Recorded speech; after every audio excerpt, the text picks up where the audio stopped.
It's the dieting trick that many people swear by, the process of meal planning. But getting started can be quite an undertaking, so we brought in an expert to help us. Wellness coach Meghan Teska is here in the Price Chopper kitchen to show us how it's done. Thanks so much for being here.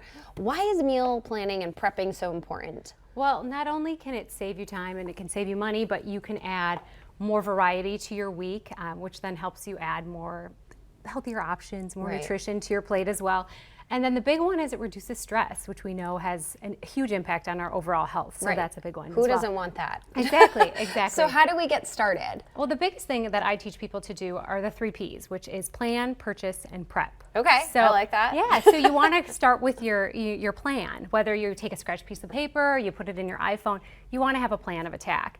And whether you plan, purchase, and prep all in the same day, you can, span it out as well. But then you want to have your list to grocery shop to purchase, and then set aside time to prep, whether it's just prep the next meal or prep for the entire week. I do a lot of prepping on Sunday, but it's just me. What about people who have a whole family to do this for? Does it still work? It does, and I'm a family of 4, and so this is actually an example of something that we do. So, what we do start with, this is actually something that I do quite often on a Sunday. Okay. And it's a whole chicken, and so what I'm going to show you is some ways to use this whole chicken throughout the week. Okay, great. Yeah, so what I've done, on a Sunday night, typically I'll roast an entire chicken, and I'll throw in some vegetables. I've got here some sweet potatoes, carrots, some celery and onions. Okay. And so that happens Sunday night, so we'll enjoy that, but we always have leftovers. Right. And so then we move to Monday. And what will happen with Monday is that I will take some leftover chicken, and I also take a grain like quinoa or, for example, kind of the time-saving piece.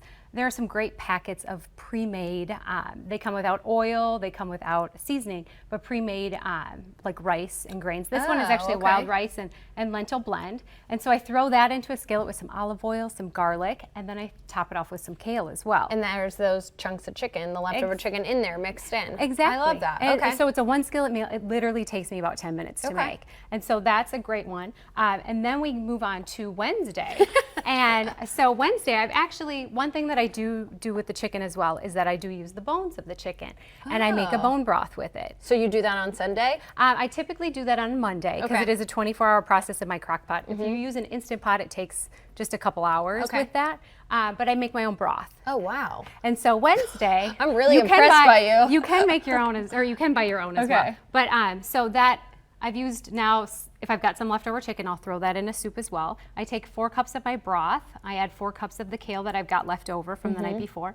I take some carrots and some celery and some onions that I chopped up while I made this meal on Sunday, and I've got a soup. And typically I have leftovers of that for lunch. My husband can take to lunch. Super mom. Exactly. Just like that. And so the idea is to not be a gourmet chef. Right. We love Pinterest and we love going out there and finding new recipes. But kind of, stick to some of your comfort foods, some things that you know, and just throw it together. I've just got a couple spices in there, but. And it doesn't look thrown together at all.